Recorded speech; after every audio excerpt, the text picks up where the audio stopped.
If I fix your bike, can you keep me? A 13-year-old kid walks into a biker garage with nothing but grease-stained hands and a desperate question.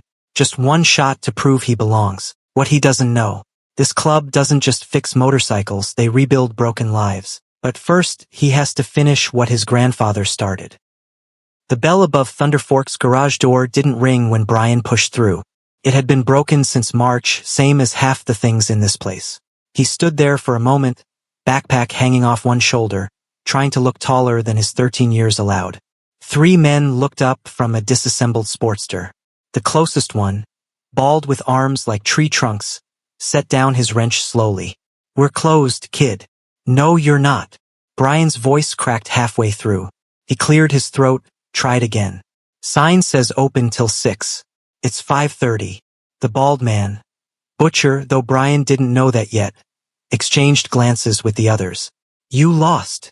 "No, sir." Brian stepped further inside, boots leaving prints on the oil-stained concrete. His fingers were already black with grease, like he'd been working on something before he got here. "I'm looking for Rex." That got their attention.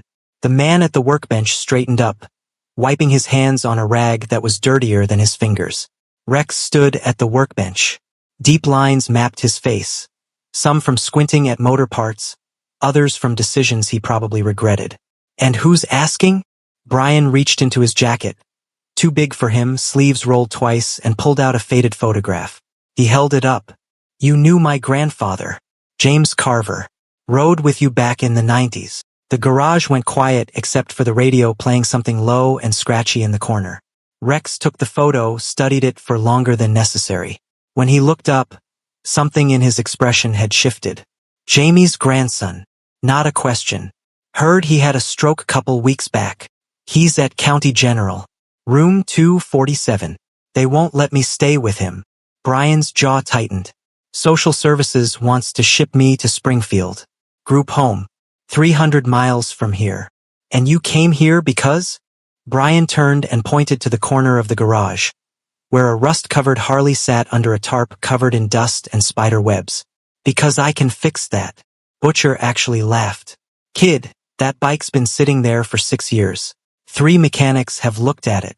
Engines seized, wirings shot, transmissions probably fused into one solid block of rust. It's a 1987 FXRS low rider, single cam, 5-speed. Carb needs rebuilding, but the real problem is whoever stored it didn't drain the fuel system. Gas turned to varnish, gummed up everything from the petcock to the injectors." Brian walked toward it like he was approaching something sacred. "You've also got a cracked primary case cover. See that oil pattern on the frame? And I'm betting the stator's corroded because somebody parked it near a water heater that leaked for months." The 3 men stared at him. Brian pulled the tarp back, ran his hand along the frame. His fingers stopped at a spot near the neck, traced something carved into the metal. His throat went tight. "JC 1989. Rex moved closer, crouched beside him. "Your grandfather rode that bike for 8 years. It was supposed to be his retirement gift to himself. He never finished restoring it." "I know." Brian's voice dropped to almost nothing. "He told me about it. Said he'd teach me how to bring it back. We were gonna do it together after I turned 14. He looked up at Rex, and his eyes were dry but fierce. "I'm out of time. Social workers coming Friday. If I don't have somewhere to go, somewhere stable, I'm gone. And I can't." He stopped, swallowed hard. "I can't leave him alone in that hospital." "So what are you proposing?" "I fix this bike. Prove I can earn my keep. You let me stay. I'll work, I'll clean, I'll do whatever needs doing. I just need a place until..." He didn't finish. Until what? Until his grandfather woke up? Until some miracle happened? Rex stood, crossed his arms. "You've got tools?" Brian shrugged off his backpack, unzipped it. The backpack clanked when it hit the floor. Wrenches spilled out, their chrome worn to bare steel. A socket set his grandfather had bought before Brian was born. Screwdrivers with wooden handles smoothed by decades of grip. His grandfather's tools. 48 hours, Rex said finally. "You get that bike running, we'll talk about the rest. But you don't sleep here, you don't make a mess. And if you steal anything, I'll call the cops myself." Clear. Brian nodded so hard his neck cracked. Butcher, get him a work light and a stool. Kid's gonna need both. As the others drifted back to their projects, Brian knelt beside the Harley and began. He didn't know that Butcher would spend the next 2 days watching him from the corner, noting every technique, every careful movement. Didn't know that Millie would show up tomorrow with food and questions he wasn't ready to answer. All he knew was this: he had 48 hours to finish what his grandfather started, and he wasn't going to waste a single minute. 22 hours in, Brian's hands wouldn't stop shaking. He'd pulled the engine cases apart sometime after midnight, working under a single work light while the rest of the garage slept in darkness. The pistons came out easier than expected, but the cylinder walls were scored deep. Someone had run this engine hot and hard before parking it. Brian sat cross-legged on the concrete, parts laid out in careful order around him, each piece exactly where it needed to be, and tried to remember what his grandfather had taught him about salvaging damaged cylinders. You don't give up on something just because it's scarred, the old man had said once, hands steady despite the tremor that would come later. You find what's still good and build from there. Footsteps echoed from the office. Butcher emerged with 2 cups of coffee, set one beside Brian without a word. He lowered himself onto an upturned bucket, studying the disassembled engine. You know what you're doing with that? Butcher asked, not unkindly. Honing the cylinders. Got sandpaper in my bag, different grits. I'll work it smooth. Check the clearances. Hope the pistons still fit within spec. Brian took the coffee, burned his tongue, didn't care. If not, I'm screwed. Your grandpa teach you that? He taught me everything. Brian picked up a piston, turned it in the light. I was 6 the first time he let me hold a wrench. Told me bikes were like people. They'd tell you what was wrong if you knew how to listen. Butcher sipped his coffee, eyes never leaving the kid's hands. Those weren't the fingers of someone who'd learned from YouTube videos. The way Brian checked each component, the rhythm of his movements, the angle he held the parts to catch the light, that was muscle memory built over years. He was good, Butcher said finally. Best mechanic we ever had before he left. Brian's hands stopped. Why did he leave? You'd have to ask him that. Can't. He doesn't wake up anymore. Brian set down the piston carefully, like it weighed more than it should. Doctors say the stroke took most of his speech. Even if he opens his eyes, he won't be able to tell me anything. The garage door creaked open. A girl walked in, maybe 17, carrying a paper bag that smelled like breakfast. She had dark hair pulled back in a ponytail and wore a university sweatshirt despite the heat. Millie, Butcher greeted. Thought you weren't coming till noon. Heard we had a situation. She looked at Brian, then at the scattered engine parts. You're the kid, Brian. Millie Restrepo. My dad's the club's attorney.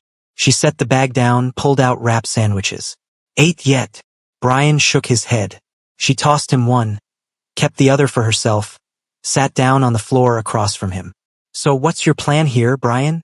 You fix this bike. Then what? Then they let me stay. For how long? Until your grandfather gets better? Until you turn 18. She took a bite, chewed, waited. Because I saw the paperwork sticking out of your bag. The foster care placement form.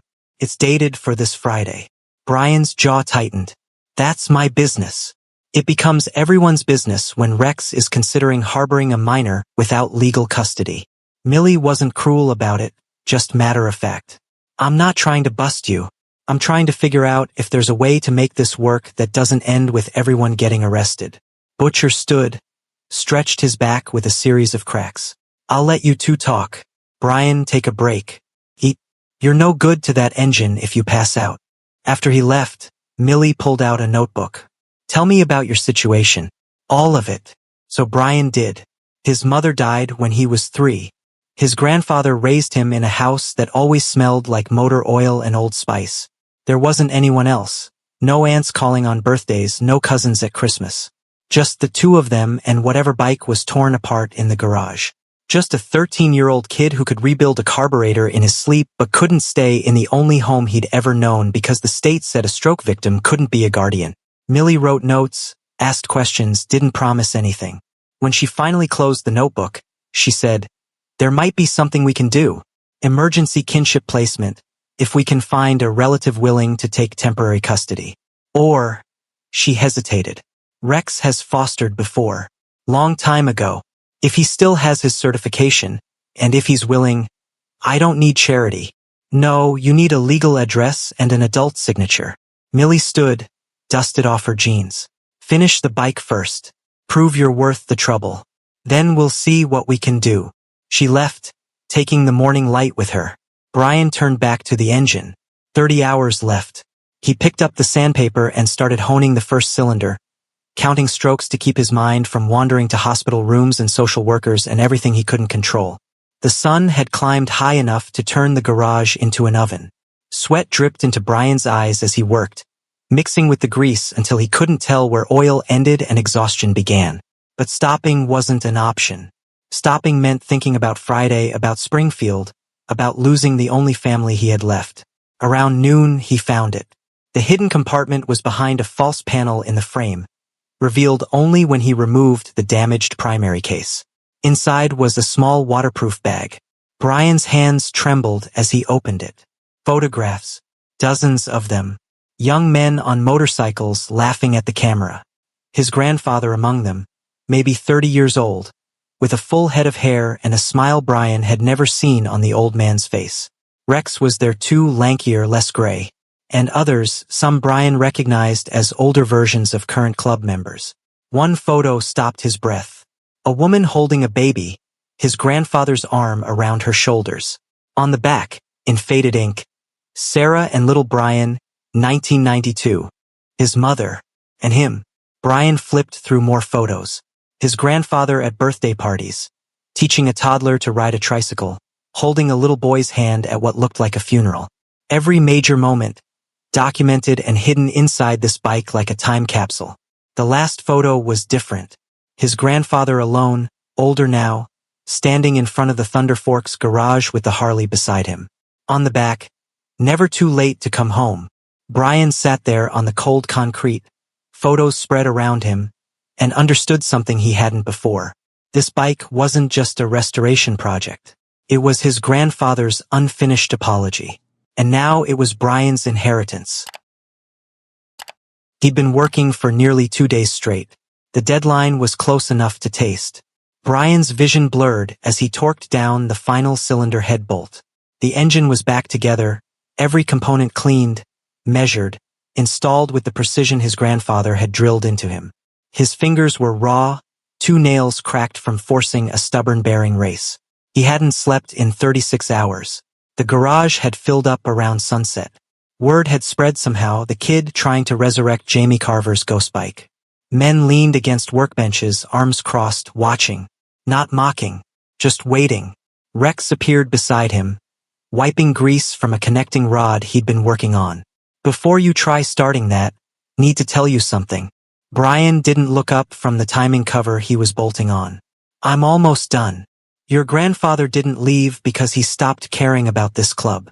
Rex's voice carried across the quiet garage. He left because he cared more about your mother. She was 16, pregnant, and the father was gone. Jamie had a choice. Stay here with us, or raise his daughter's kid alone. Brian's fingers stilled on the wrench. We told him he could do both. Bring the baby around, let us help. But Jamie knew what we were back then. We weren't just a motorcycle club. We were into things that could have gotten that baby taken away. So he walked away from his patch, his bike, everything he'd built here, to give your mom a clean life. Rex paused. And when she died, he did the same for you. Brian's throat burned. Why are you telling me this? Because you're not just fixing a bike. You're trying to finish something your grandfather started 20 years ago. Coming home. And I need you to understand what that means. Rex crouched down to eye level. This club? We're not perfect. We've got history, debts, complications. If you stay here, you're choosing that life. So before you turn that key, you need to be sure this is what you want. I don't have anywhere else to go. That's not the same as choosing to be here. Brian looked at the Harley, then at the men watching from the shadows. Butcher with his scarred knuckles. Millie sitting on a stool in the corner, legal pad in her lap. Others whose names he didn't know but whose faces had become familiar over 2 days of borrowed time. My grandfather chose you once, Brian said quietly. Then he chose me. I'm choosing both. Rex nodded slowly, stood. Then finish it. Brian installed the last components with shaking hands. Fuel lines connected, battery terminals tightened, oil filled to the proper line.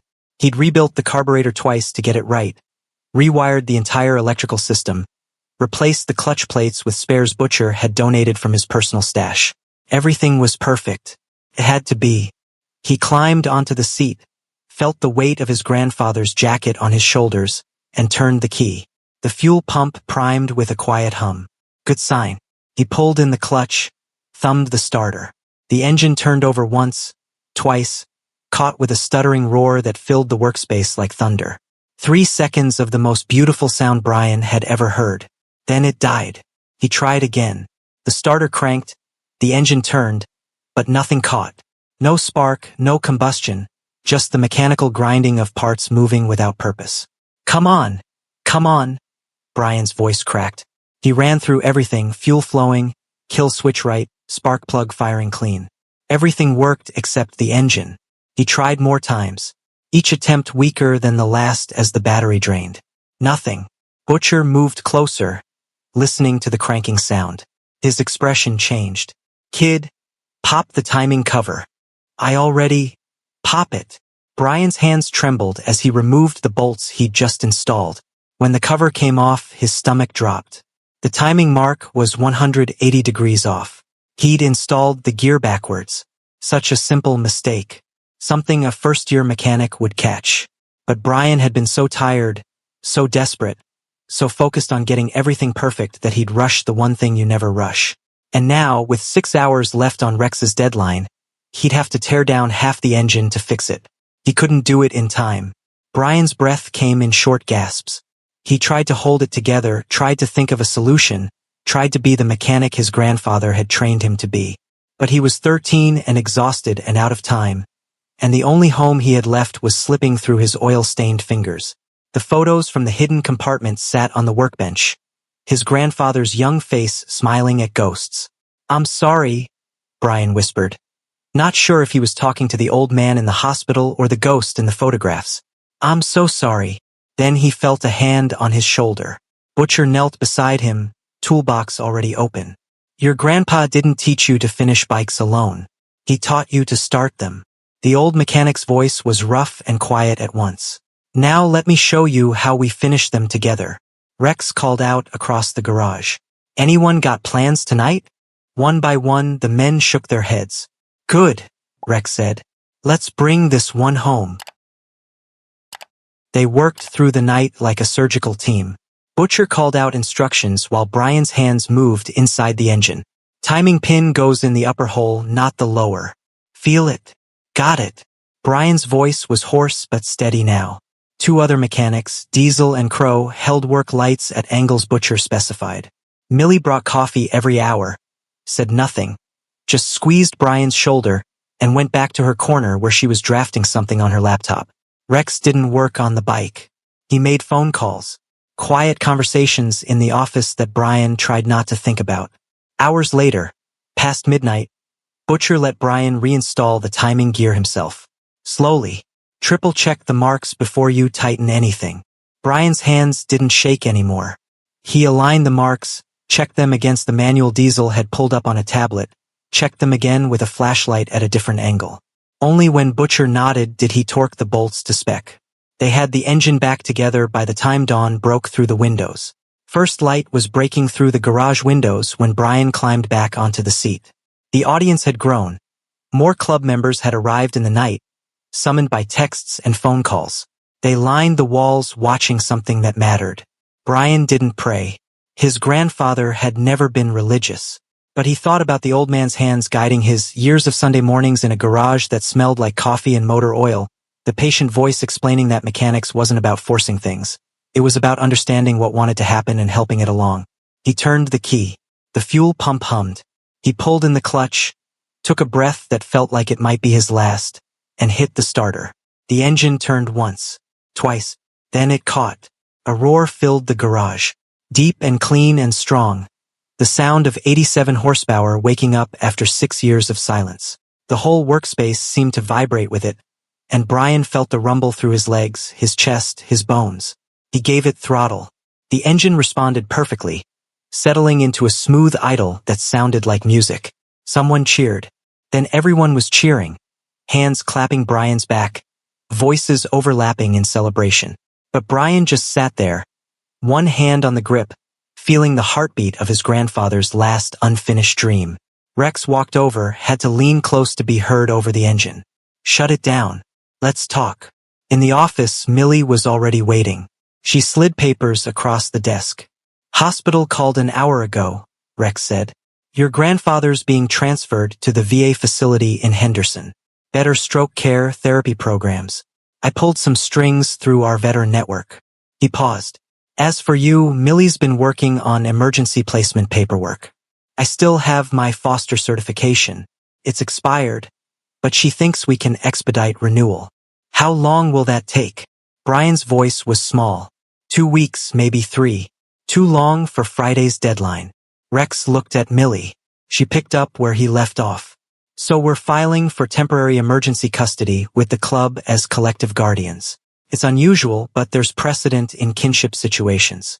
You'd stay here, we document that you have stable housing and supervision, and we'd argue that removing you would cause undue hardship given your grandfather's condition and your established support system." "Will it work?" "Honestly, maybe. Judge Carrera owes my dad a favor, and she's sympathetic to veteran families." Millie met his eyes. "But you need to understand, this isn't a sure thing. If it falls through, you might still end up in Springfield." Brian looked at Rex. "And if it works, I stay here? For real? You earn your keep. Work the garage. Keep your grades up. Visit your grandfather every Sunday."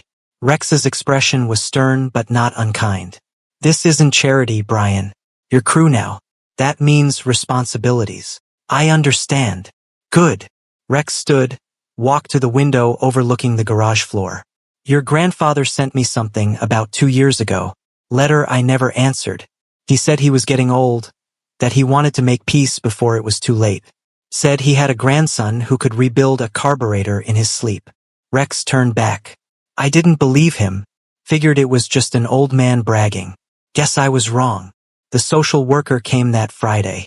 Millie met her in the office with a folder 2 inches thick, documentation of Brian's living situation, character references from club members, the emergency custody filing, medical records showing his grandfather's transfer, even a letter from Brian's GED prep instructor.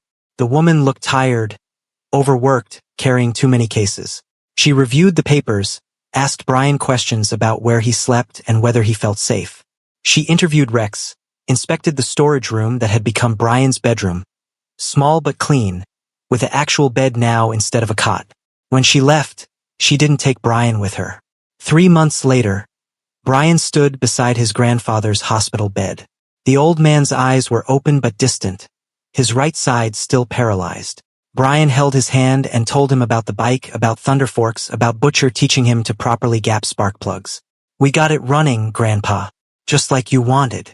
His grandfather's fingers twitched once. Maybe reflex, maybe recognition. 2 weeks after that, James Carver died peacefully in his sleep. They held the memorial at the garage. 20 bikes lined up outside, his grandfather's old Harley at the front with Brian in the seat. They rode to the cemetery together, then to the old lookout point where James used to take his daughter, where he taught Brian to skip stones in the creek below. Brian scattered the ashes there while the club stood silent behind him. Nobody mentioned patching Brian in. Not that day or in the weeks after. Life at Thunder Forks settled into something Brian had never had before, routine. He turned 14 covered in transmission fluid. 15 came during a heat wave, rebuilding an ironhead that fought him every step. By 16, he could diagnose problems by sound alone, just like his grandfather. On that birthday, he walked into the garage and stopped. A frame hung on the wall where vintage photos usually lived. His grandfather's original Thunder Forks patch, cleaned and preserved behind glass. Below it, a brass plate caught the morning light. Earned, not given. Welcome home. It was proof that some things were worth the 3 years it took to build them right. Brian stood there, reading those words, understanding finally what his grandfather had been trying to teach him all along. Family wasn't about blood or patches or club colors. It was about showing up when someone needed you, about finishing what others started, about choosing to belong. Brian didn't just fix a motorcycle that night. He rebuilt a bridge between generations and found the family his grandfather never stopped believing in. What would you risk to prove you belong? Drop your thoughts below, and if this story moved you, hit that like button and subscribe to embrace the journey for more stories that remind us what family really means. See you in our next video.